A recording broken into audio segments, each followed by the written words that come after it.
Hello बच्चों, चलिए इस प्रश्न को देखते हैं। आपको निम्न चित्र 14.38 में दर्शाए अनुसार परिपथ दिए गए हैं जिसमें नेंड गेट जुड़े हुए हैं। इन दोनों परिपथों द्वारा की जाने वाली तर्क संक्रियाओं का अभिनिर्धारण कीजिए। तो बच्चों हमें क्या किया गया है, यहाँ पर नेंड गेट दिया हुआ है और उस नेंड गेट के द्वारा हमारे हमारे पास जो तर्क संक्रिया होगी उन तर्क संक्रियाओं का हमें निर्धारण करना है। तो बच्चों इसके लिए सबसे पहले हम क्या देखते हैं, हम देखते हैं यहाँ पर मुख्य अवधारणा।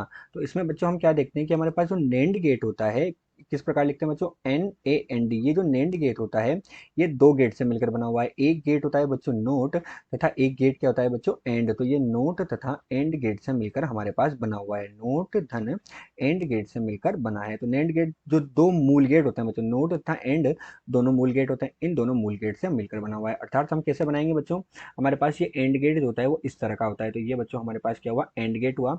इसके बच्चों दो निवेशी हुए, एक निवेशी ये, एक निवेशी ए, तथा ये क्या हुआ बच्चों, निर्गम हुआ। जब बच्चों हम एंड गेट में एक निवेशी ए तथा एक निवेशी बी देते हैं तो एंड गेट क्या करता है बच्चों, इन दोनों का गुणनफल करके हमें दे देता है, अर्थात ए गुणा बी प्राप्त हुआ। इसी प्रकार बच्चों जब हमारे पास नोट गेट होता है तो नोट गेट कुछ इस तरह से होता है।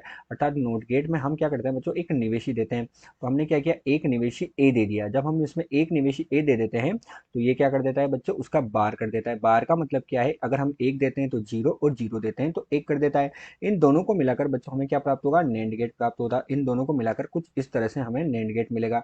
तो यहाँ पर बच्चों हमने एक निवेशी ए दिया, एक निवेश हमने क्या दिया, बी दिया, ये तो हो गया एंड। और यहाँ पर हमने क्या लगा दिया बच्चों, नोट। तो हमारे पास क्या प्राप्त होगा, तो ये तो हो गया बच्चों ए, ये हो गया हमारे पास बी, और हमें क्या मिलेगा बच्चों, दोनों का गुणा हो जाएगा ए गुणा बी, और इसके ऊपर क्या हो जाएगा बच्चों, बार हो जाएगा। तो ये हमारे पास क्या होता है बच्चों, नेंड गेट होता है। इसके साथ ही बच्चों हम क्या देखते हैं कि हमारे पास डी मॉर्गन जो होते हैं उसके कुछ नियम होते हैं। तो डी मॉर्गन नियम के अनुसार क्या होता है बच्चों, अगर कहीं हम ए धन बी कर रहे हैं, अर्थात ए और बी का हमारे पास बार है, तो ये क्या हो जाता है बच्चों, ए का बार गुणा बी का बार हो जाता है। और इसी प्रकार कहीं पर हमारे पास ए गुणा बी का बार है तो ये क्या हो जाता है बच्चों, ए का बार और धन अर्थात जुड़ जाते हैं, बी के बार के बराबर हो जाता है। तो ये हमारे पास बच्चों नेंड गेट है तथा ये हमारे पास डी मॉर्गन नियम है। यही हमारे पास इस प्रश्न की मुख्य उदाहरणा है।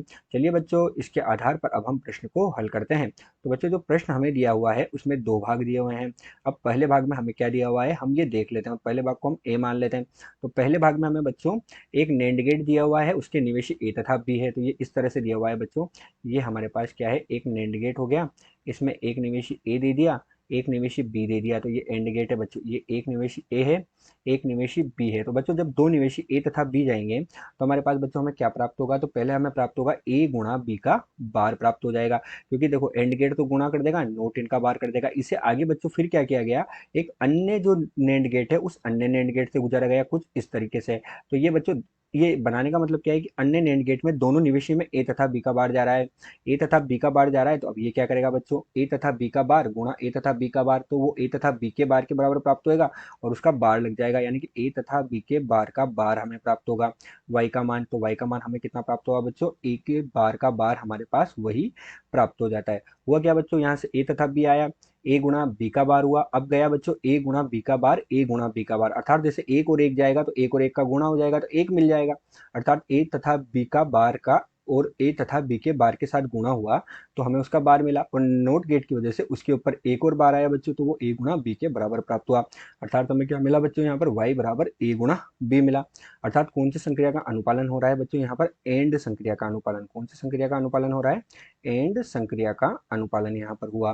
तो पहली स्थिति में एंड संक्रिया का अनुपालन हुआ। अब हम इसके लिए क्या करते हैं बच्चों, सत्यमान सारणी का निर्माण करेंगे। तो यहाँ पर हम क्या बना लेते हैं, सत्यमान सारणी। क्या बना रहे हैं, सत्यमान सारणी। तो बच्चों हमें क्या क्या दिया गया है, ए दिया गया है और बी दिया गया है, और हमें क्या मिल रहा है बच्चों, ए गुणा बी का बार प्राप्त हो रहा है। तो हम यहाँ पर ए गुणा बी लिख देते हैं।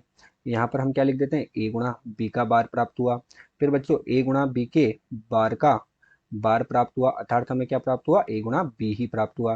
तो देखो बच्चों ए को मैंने दिया जीरो, बी को जीरो, ए को जीरो, बी को एक, ए को एक, बी को जीरो, और दोनों को हमने क्या दे दिया, एक और एक दे दिया। ए गुणा बी कितना आएगा बच्चों, जीरो जीरो जीरो और एक, इनका बार करेंगे तो एक एक एक और जीरो, और हमें यहाँ पर वापस बच्चों क्या प्राप्त हो जाएगा, ए गुना बी प्राप्त हो जाएगा, यानी जीरो जीरो जीरो एक हमें मिल जाएगा। ये बच्चों इस प्रश्न की हमारे पास सत्यमान सारणी हुई। अब इसका बच्चों हमें क्या किया गया है, दूसरा भाग भी दिया गया है, तो इसके अब हम दूसरे भाग को भी देखेंगे। तो दूसरे भाग को बच्चों हम क्या लिख रहे हैं, बी से दर्शा रहे हैं, और दूसरे भाग में बच्चों हमें क्या दिया गया है वो हमें देखना पड़ेगा। तो दूसरे भाग में हमारे पास यहाँ पर इस तरह से बना हुआ है बच्चों, ये हमारे पास एक तो हो गया ये वाला गेट, नैंड गेट। इसी के नीचे बच्चों हमारे पास दूसरा नैंड गेट बना हुआ है कुछ इस तरह से। इसमें बच्चों हम निवेशी दे रहे हैं, तो यहाँ पर हमने एक निवेशी दिया और यहाँ पर हमने दूसरा निवेशी दिया। तो यहाँ पर बच्चों हम क्या निवेशी दे रहे हैं, हम देखते हैं प्रश्न में। यहाँ पर हमें ए निवेशी दिया और यहाँ पर हमने बी निवेशी दिया। जब बच्चों ए निवेशी दिया तो दोनों निवेशी हमने क्या दे दिए, ए दे दिए, अर्थात बी ए के बराबर हो गया यहाँ पर। तो दोनों निवेश हमने क्या दे दिए, ए दे दिए, तो हमें यहाँ पर कितना मिल जाएगा बच्चों, ए बार मिल जाएगा, और यहाँ पर क्या हो जाएगा, बी का बार मिल जाएगा। अब ये दोनों बच्चों किस में जा रहे हैं, एक तीसरा नैंड गेट हो रहे हैं, उस तीसरे नैंड गेट में जा रहे हैं कुछ इस तरीके से। तो ये दोनों हमारे पास तीसरा जो नैंड गेट है उस तीसरे नैंड गेट में कुछ इस तरह से जा रहे हैं। तो ये हमारे पास हमने तीसरे नैंड गेट का निर्माण किया है। तो तीसरे नैंड गेट में जाएंगे तो क्या हो जाएगा बच्चों, सीधा सीधा ए का बार गुणा बी का बार, और उसका क्या हो जाएगा, बार हो जाएगा, क्योंकि एंड गेट तो क्या करेगा बच्चों, इन दोनों का गुणा कर देगा, तो ये इन दोनों का गुणा हो गया। अब नोट गेट क्या करेगा, इसका भी बार कर देगा, तो ये हमें किसके बराबर प्राप्त हुआ बच्चों, वाई के बराबर प्राप्त हुआ। अब बच्चों हमने मुख्य अवधारणा में देखा कि ए और बी के गुणा का बार हो तो वो किसके बराबर हो जाता है। तो हमें क्या मिला बच्चों, ए का बार गुणा बी का बार और इसका बार, तो ये हमारे पास किसके बराबर हो जाएगा, ए का बार धन बी के बार के बराबर हमारे पास हो जाएगा। और इन दोनों के ऊपर भी बच्चों क्या आ जाएगा, वापस से बार लग जाएगा। ये मुख्य उदाहरण हम देख चुके हैं। तो y का मान हमारे पास किसके बराबर हो जाएगा, a धन b के बराबर हो जाएगा। और जब बच्चों y a प्लस b के बराबर है तो कौन सी संक्रिया का अनुपालन हो रहा है बच्चों, और संक्रिया का अनुपालन हो रहा है। तो यहाँ पर कौन सी संक्रिया आएगी बच्चों, और संक्रिया हमारे पास आ जाएगी। अब हम इसकी सत्यमान सारणी को देख लेते हैं। तो यहाँ पर अब हम किसका निर्माण कर रहे हैं बच्चों, सत्यमान सारणी, किसका, सत्यमान सारणी। ये हमारे पास इस प्रश्न का दूसरा भाग है। तो अब इसकी सत्यमान सारणी में बच्चों हमारे पास क्या होगा, ए होगा, बी होगा, इसके अलावा क्या होगा बच्चों, ए का बार होगा, बी का बार होगा, और हमें क्या प्राप्त हुआ बच्चों, ए का बार, और हमें क्या प्राप्त हो रहा है, ए का बार धन बी का बार प्राप्त हो रहा है। तो ए का बार धन बी का बार हमें प्राप्त हो रहा है। और हमने क्या किया बच्चों, फिर बाद में ए के बार का बार किया और बी के बार का बार किया, तो हमारे पास ये किसके बराबर हो जाएगा बच्चों, ए धन बी के बराबर आ जाएगा। हम इसका बार का बार कर देंगे तो हमारे पास बच्चों ये जीरो जीरो दिया, ये जीरो एक दिया, ये एक जीरो दिया, और हमने ये एक एक दिया।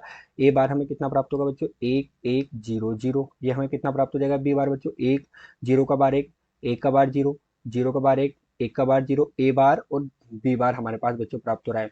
तो हम यहाँ पर क्या करते हैं, ए बार और बी बार का हमें यहाँ पर क्या प्राप्त हुआ बच्चों, गुणा प्राप्त हुआ है। तो बच्चों यहाँ पर हम क्या लिखेंगे, गुणा लिखेंगे। तो ए बार तथा बी बार का हमें यहाँ पर गुणा प्राप्त हुआ है बच्चों।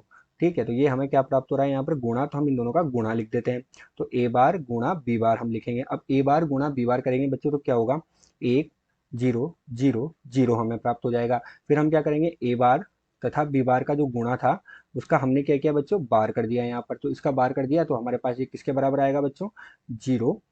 ठीक है, उसके बाद ये हमारे पास कितना हो गया, एक एक एक, और ये किसके बराबर प्राप्त हुआ था बच्चों, ए धन बी के बराबर प्राप्त हुआ था। तो ये ए प्लस बी करेंगे तो यही आएगा बच्चों, जीरो एक एक एक। तो यही हमारे पास बच्चों क्या है, इस प्रश्न की सत्यमान सारणी हुई। ये किसका पालन कर रहा है, और संक्रिया का। और जो ए वाला भाग है बच्चों किसका पालन कर रहा है, हमारे पास ए वाला भाग जो है हमारे पास वह एंड संक्रिया का पालन करता है। आशा करते हैं दिया गया प्रश्न आपको समझ आया होगा। धन्यवाद।